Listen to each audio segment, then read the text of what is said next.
नमस्कार विद्यार्थियों, आज के इस वीडियो में हम एक्सपेरिमेंट नंबर 9 इस प्रयोग में सितारा मछली जो है इसी को स्टारफिश कहते हैं या तारामीन भी कहते हैं, तो इसके बारे में हम जानेंगे, जिसका जूलॉजिकल नेम क्या है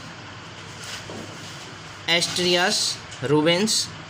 एस्ट्रियास रूबेंस ये क्या है, इसका जूलॉजिकल नेम है। अब यदि अभी तक आप सभी लोगों ने चैनल को सब्सक्राइब नहीं किया हो तो चैनल को सब्सक्राइब करें, बेल आइकन का भी बटन दबाएं, जिससे आगे की वीडियो की नोटिफिकेशन आप तक पहुंचते रहें। तो अब इस प्रयोग में जो प्रयोग नंबर 9 है उसमें क्या करना है, सितारा मछली है तो सबसे पहले हम क्या करते हैं, जो प्लेन पेज होता है उस पर जो सितारा या मछली है या स्टारफिश है या तारामीन है उसका क्या करते हैं, चित्र बनाते हैं पहले। तो चले हम आपको पहले चित्र के बारे में जानकारी देते हैं, कौन सा चित्र बनाना है तो इसको देख लेते हैं। तो ये रहे चित्र। तो देखें ये क्या है, ये पृष्ठ, ये अधर या डोर्सल, ठीक है, डोर्सल ये वेंट्रल, ठीक है, पृष्ठ अधर डोर्सल या वेंट्रल, ये दो क्या हैं, एक ही के चित्र हैं, मतलब ये सीधा है और ये उल्टा करके दिखाया गया है। तो इसमें से ये वाला जो चित्र है ए नंबर का बना लेना है। आपको एक चित्र बनाना है, दो चित्र नहीं बनाने, या तो बी नंबर का बना लें, तो कुछ लोग ए नंबर का बना लें, कुछ लोग बी नंबर का बना लेंगे, ठीक है, जो जिसको पसंद है वो बना ले, लेकिन बनाना दो में से क्या है, एक ही चित्र है। तो आपको ये क्या है, जो ये दिख रही है, ये कैसे दिख रहे हैं, इसमें 5 भुजाएं हैं, 1 2 3 4 5, तो ये कैसी है, पंचभुजी है, पंचभुजी अरिसमिति ये भी कह सकते हैं हम। तो इसमें ये आप समझ गए होंगे, इसलिए कैसी दिख रही, तारे के समान दिख रही है, इसलिए इसका नाम क्या है, तारा मछली कहा गया है।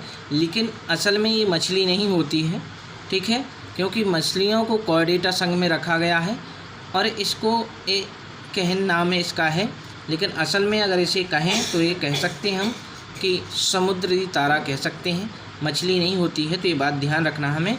तो इसको चित्र बनाना है हमें, तो आप कैसे बनाएंगे, तो वीडियो को रोक करके भी आप इसको देख करके क्या कर सकते हैं, चित्र को बना सकते हैं। रुक जाएंगे वीडियो तो उसको आप बनाते रहें, बन जाए, जब आगे फिर बढ़ा लें तो आप जो कमेंट्स होंगे, वर्गीकरण होगा वो दिख जाएगा। तब जैसा कि आपका चित्र बन गया होगा या बना लेंगे आप, तो उसके बाद क्या होगा, कॉर्नर होगा, साइड हो गई, तो उस साइड में क्या करना होता है, आपको वर्गीकरण लिखना होता है।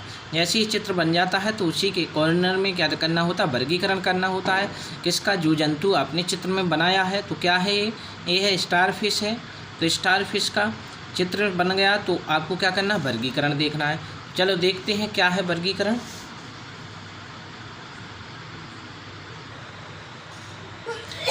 तो ये रहा क्या है, वर्गीकरण या क्लासिफिकेशन है। तो क्या है इसका, देखें सबसे पहले क्या देखते हैं हम, किंगडम। तो किंगडम क्या है, एनिमिलिया है, जंतु जगत के अंतर्गत साथ जो सितारा मछली है या तारामीन है या स्टारफिश है उसको रखा गया, क्योंकि ये जंतु होते हैं जो कहाँ रहते हैं, समुद्र में रहते हैं। आगे अगला देख लेते हैं, तो फाइलम है। तो फाइलम कैसी है, इसका फाइलम क्या है, तो फाइलम है इकाइनोडर्मेटा। इकाइनोडर्मेटा संघ के अंतर्गत तारामीन को रखा गया है। इकाइनोडर्मेटा मतलब, इकाइनो का मतलब होता है खुरदरी और डर्म का मतलब होता है त्वचा। तो ये मतलब इनकी त्वचा जो होती है खुरदरी टाइप की होती है, बाहर से देखेंगे इसकी जो, तो वो कैसी खुरदरी टाइप की दिखती है, इसलिए इस इकाइनोडर्मेटा इसी से मिलकर बना है, ठीक है। अगला आ जाता है तो क्या होता है, क्लास। तो क्लास क्या है, एस्टेरॉयडिया, क्या है, एस्टेरॉयडिया, ये हो जाती है तारामीन की क्लास या स्टारफिश की क्लास या वर्ग। तो किस वर्ग में रखी गई है, तो एस्टेरॉयडिया वर्ग के अंतर्गत तारा मछली या स्टारफिश को रखा गया है। अब क्लास के बाद जैसा कि आप जानते हैं ऑर्डर आता है, तो ये ऑर्डर है, क्या है, ऑर्डर है। तो ऑर्डर क्या होता है, तो ये है क्या है, फोर्सिपुलेटा, क्या लिखा है, फोर्सिपुलेटा गण या ऑर्डर के अंतर्गत सितारा मछली या स्टारफिश को रखा गया है। अब इसके बाद आपको पता है वंश और जीनस। तो वंश और जीनस आप अगर जूलॉजिकल नेम आप जानते हैं तो वंश और जीनस लिख लेंगे। तो जीनस क्या है, तो देखें ये रहा एस्ट्रियास, क्या है एस्ट्रियस, ए इसका फिश या जो स्टारफिश है या तारा मछली है, तारामीन है, उसका वंश हो जाता है। और ये जाति है, तो जाति क्या है रूवेंस, क्या है रूवेंस, ए जाति है। और रूवेंस किसकी स्टारफिश की जाति मानी जाती है। तो इस प्रकार से ए वर्गीकरण हो जाता है, जो हमने कहाँ लिखा है, जो हमें किस पेज में लिखना है, प्लेन पेज में ही कॉर्नर पर चित्र के जहाँ बना है उस पर करना है। तो वर्गीकरण करने के पश्चात अब देखते हैं कमेंट्स। तो कमेंट्स ऑफ स्टारफिश, कमेंट्स या टिप्पणी किसकी टिप्पणी है, इस पर सितारा मछली पर टिप्पणियाँ लिखना है। तो टिप्पणी में मिनिमम 5 पॉइंट लिखते हैं, अधिकतम 7, 8, 9 ऐसे हो सकते हैं, ठीक है। तो अब पहला जो पॉइंट है या कमेंट्स है उसमें क्या है, ये है तारे के समान दिखाई दे रही है, जो ये संरचित जंतु है या दिखाई दे रहा है, इसलिए इसे क्या कहते हैं, तारा मछली या स्टार फिश कहते हैं। तो समझ गए किसके तरह दिखाई देती है, जो स्टार होता है तो उससे उसकी तरह दिखाई दे रही है, इसलिए इसको, और जल में है तो इसलिए फिश कहने लगे, तो इसको सितारा मछली के नाम से जानते हैं। लेकिन असल में ये फिश नहीं होती है, ये भी आपको जानना है, समझ गए होंगे।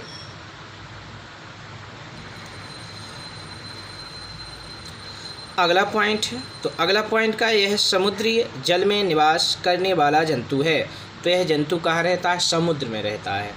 अगर आपको देखना है तो समुद्र की सैर करने जाएं और वहाँ पर बढ़िया बढ़िया तरीके से इनका अवलोकन करें, ठीक है। तो स्टारफिश जो है कहाँ है पाई जाती है या कहाँ रहने वाला जंतु है, तो इसका निवास स्थान क्या है, समुद्र माना जाता है, समझ गए होंगे।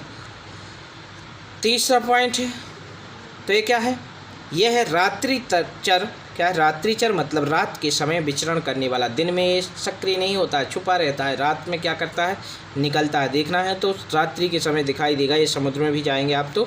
और मांसाहारी जंतु होते हैं, क्या है मांस का भक्षण करते हैं। मांस का मतलब ऐसे ही कि मांस ही का खाते हैं, मांस नहीं खाते। मांस मतलब है कि छोटे छोटे जो जंतु होंगे, जैसे कि आर्थ्रोपोडा संघ के जलीय होंगे, उनको क्या करते हैं, खाने का काम करते हैं, ठीक है। क्रिस्टेशियन हैं या फिर मोलस्का के कुछ जंतु हैं, पॉलीकीट हैं आदि, उनको क्या करते हैं, सेवन करने का कार्य करते हैं।